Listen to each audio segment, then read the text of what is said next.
Yo, it's your boy Logos. And today I want to react to this Hillary Clinton interview because it illustrates something that I noticed over the past few years. Some of the same people that claim they want to protect democracy, liberty, and freedom of choice for people are quick to go to extremes to stop other people's freedom of speech if they disagree with them. And they may not have anything to do with freedom or democracy or anything like that. It's not like we're talking about negotiating with terrorists. We're talking about negotiating with other citizens of your same country, whether it be Canada and what the Prime Minister did with shutting down people's bank accounts, or even Hillary Clinton in this interview saying that Trump supporters need to be re-educated and need re-education camps, from my understanding. Even if you're a leftist, a communist, a far right, far left liberal, I don't want to take your freedom away. I don't think that's the correct path to go about change or to have a progression within your government or society. Debating people, having discussions, finding common solutions, or even agreeing to disagree is the right course to go about things. But Hillary Clinton saying this stuff doesn't surprise me. I've never liked Hillary Clinton. I didn't vote for her when she ran for president, and I think it's the Democrats' fault that Trump got in office in the first place. And I say that regardless of if you support Trump or don't like Trump. Because to be honest with you, the fact that the Democrats pushed out Hillary Clinton when she was so unliked by the vast majority of people just showed me they don't care about what people think. They just care about power. And that's the same thing now with Joe Biden. Joe Biden's only in office, for my opinion, because he's easy to control, because he has Swiss cheese for a brain. He can barely remember half the shit come out of his mouth, and the other half of the shit come out of his mouth makes no sense. So he's easy to control.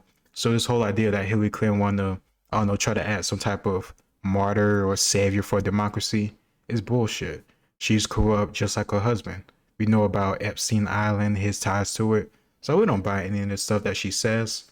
But the fact that she's so out in the open about taking away people's freedom after all this time just says a lot to me about, I don't know, their agenda, their values.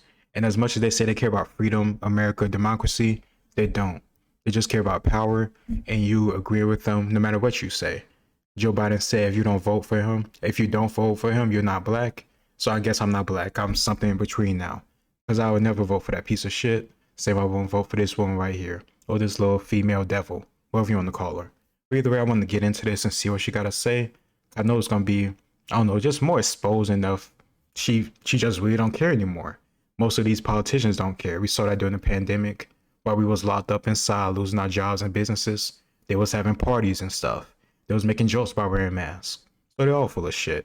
The swamp has always been there. And I think Trump really just exposed how all these people that act righteous are truly full of shit. And they're corrupt just like anybody else. But let's get into it. And tonight, in a brand new interview, former Secretary of State Hillary Clinton is telling CNN's Christiane Amanpour that Donald Trump will likely be the Republican nominee. And she's also issuing a stark warning about a potential 2024 rematch with President Biden. Listen. So for those outside this country who may not know, it is not so much a fight between two different parties. It's an internecine warfare within one party, the GOP. Yeah. So when you look at how to go forward for the country, as you say, is there any area of coalition building that could happen? There are pragmatic Republicans, as you say. Could there be a whole new way of trying to, get legislation going and cross-party governance going by Democrats and certain Republicans forming a coalition? Well, you saw the number of Republicans who voted along with Democrats to keep the government open. So there's clearly a common sense, sane part of the Republican caucus in the House. But I think they are intimidated. They oftentimes, say and do things which they know better than to say or do. And it will require us defeating those most extreme measures and the people who promote them in order to try to get to some common ground where people can, again, work together. That's the way it used to be. I mean, we had very strong partisans in both parties in the past, and we had very bitter battles over all kinds of things, gun control and climate change and the economy and taxes. But there wasn't this little tail of extremism wagging the dog of the Republican Party as it is today. And sadly, I just love how she can only focus on the Republican Party, not talk about the fact that Biden is rerunning for president, even though we all know he shouldn't do it. And she is perfectly fine with that happening, not speaking anything about it. She's not gonna say anything about Antifa. She's not gonna say anything about the leftist extremist group. My whole point is she is not fair and balanced. So the whole idea that she's trying to come up with some new perspective or give us some perspective that we're not really aware of or thought of or we need to look out for, it's just funny to me. She's just not trustworthy. But okay. So many of those extremists, those MAGA extremists, take their marching orders from Donald Trump, who has no credibility left by any measure. He's only in it for himself. He's now defending himself in civil actions and criminal actions. And when do they break with him? You know, because at some point, you know, maybe there needs to be a formal deprogramming of the cult members, but something needs to happen. And how do you do that? Something needs to happen. Listen, no matter what you want to say about Donald Trump, he is a legitimate presidential candidate. He fits well, of course he is. Like, he was already president. So this whole idea that just because you decide to support a particular candidate, you need to possibly get formal reprogramming. And here's another thing too. From my memory, didn't she paint like a wide brush across Trump supporters? She called them something, not degenerates. Oh, I can't remember what it was, but during the first like election when she was trying to run, her old wrinkly ass were trying to run for president, she called all Trump supporters, or the vast majority of them, some type of blanket term. But now once again, she want to act like there's just extremists. I'm of the opinion that when she says MAGA extremists, she just means MAGA supporters. And like I said at the start, no matter if you're a far left liberal, no matter if you're a communist, and though I blatantly and repeatedly say I'm against those type of ideologies and policies, I don't want to put you in a camp to re-educate you. I would just have a debate. I don't want to have a civil war. I want to have this done peacefully, like it always been done for the most part. When stuff get violent, that's when you have civilizations collapse. Do that because you said you have to defeat them by defeating their leader. Their leader is Donald Trump. Even you have said that you expect him to be the Republican nominee. How does this change at all? At this point, I think, sadly, he will still likely be the nominee, and we have to defeat him. And we have to defeat those who are the election deniers, as we did in 2020 and 2022. And we have to, you know, just be smarter about how we are trying to empower the right people inside the Republican Party. You know, Nancy Pelosi had a majority of 5 votes when she was Speaker. Kevin McCarthy had a majority of 5 votes. Nancy Pelosi passed consequential legislation, and she clearly had members within her caucus who, you know, ranged across a spectrum of political beliefs and ideology, and she kept everybody together, and she kept everybody focused on the future. He couldn't do that. And so he paid a price, but more importantly, the country paid a price. And so when you see another matchup between potentially Trump and President Biden, what goes through your mind? And particularly, how do you process that this person who defeated you back in 2016 is still at it, given all that you've said? 91 indictments, you know, civil fraud, sexual transgressions according to the courts.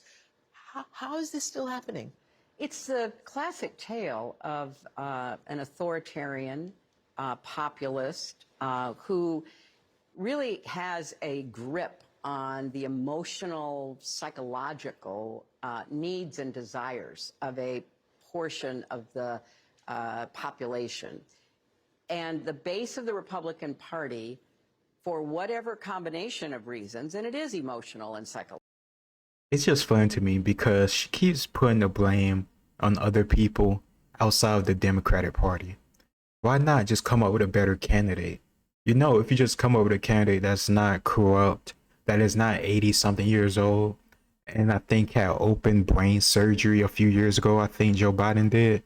Like, maybe you just put out somebody that's not all those categories, you would just win.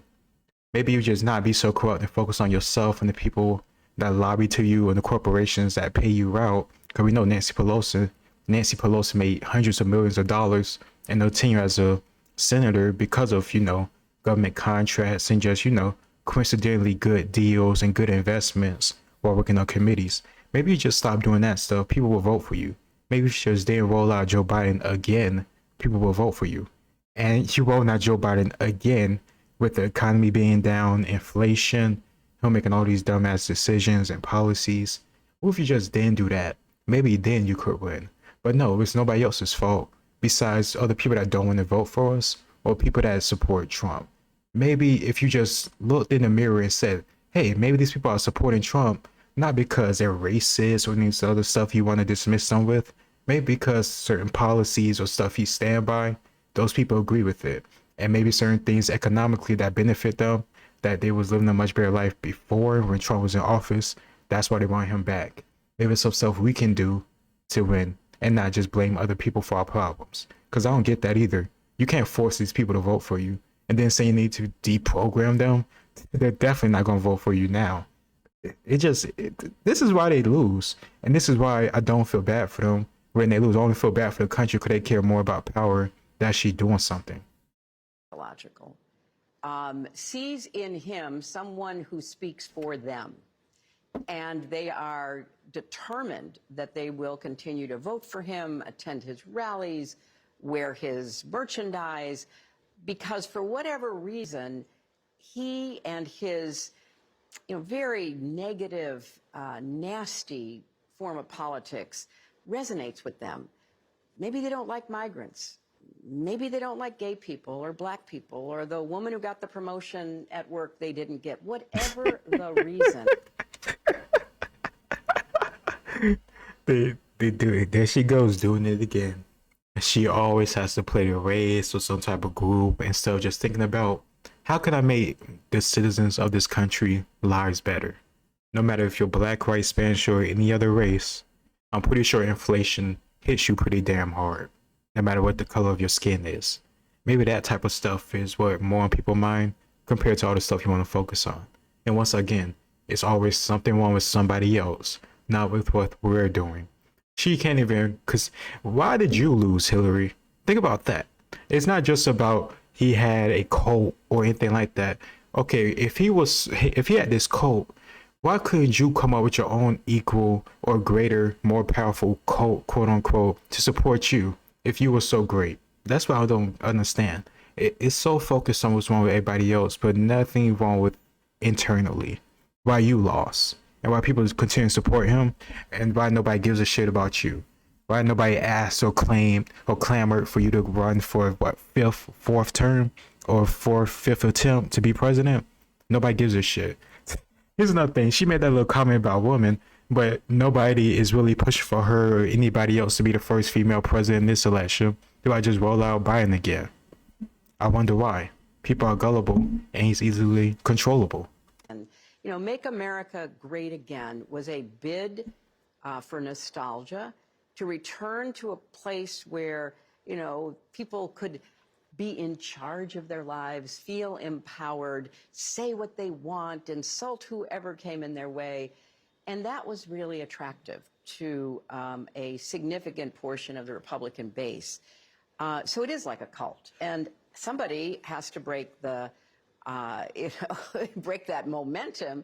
And that's why I believe Joe Biden will defeat him. And hopefully then that will be the end and the fever will break, and then Republicans can try to get back to, fighting about issues among themselves and electing people who are at least, responsible and accountable.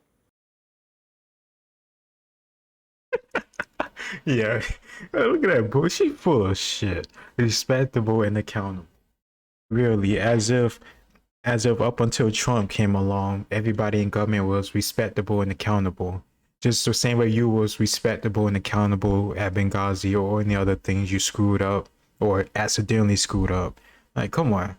Oh man, it's just so blatant nowadays. I can only laugh at it because it's better to laugh than get upset. Because I'm not surprised by any of this stuff. It just this I always thought of them. They really don't give a shit about people. It's about power. And I'm not saying that about every single politician, but definitely ones like Hillary Clinton, definitely ones like her husband Bill Clinton. Honestly, I don't really trust much of any politician. I just care about their actions and their policies, and then how they stand up against it or back it up when stuff gets hot. when pressure gets put against them, and then donors or lobbyists or other people like Hillary Clinton goes out to them and say support this or vote for this even though it's wrong. That's what I care about, not what this piece of shit think is respectable and accountable. Really? If you're getting advice from Hillary Clinton about what's respectable and how to be accountable, you're lost. Cause this bitch been lost for decades now, if you ask me. That's just how I feel about it. But the main thing I wanted to focus on at the start was that whole deprogramming thing. This whole thing was just crazy, but just being so honest about how she really want to control people and how they think and talk. I'm glad she's just honest about it. I've thought about this stuff. I felt this stuff from people like her, plus listening to Alex Jones and other people over the past, decade and a half. It just lead me to not trust anything these people say. But her just being honest for once, I don't know. It is what it is. At least you know who your enemy is, I guess. That's how I see it. I'd rather them be honest than try to lie behind this facade. This fake crusader facade that she put on for the majority of this interview. Let me know what you think in the comments down below. Like, share, and subscribe. It's your boy Logos, and I'll see you next time. Peace.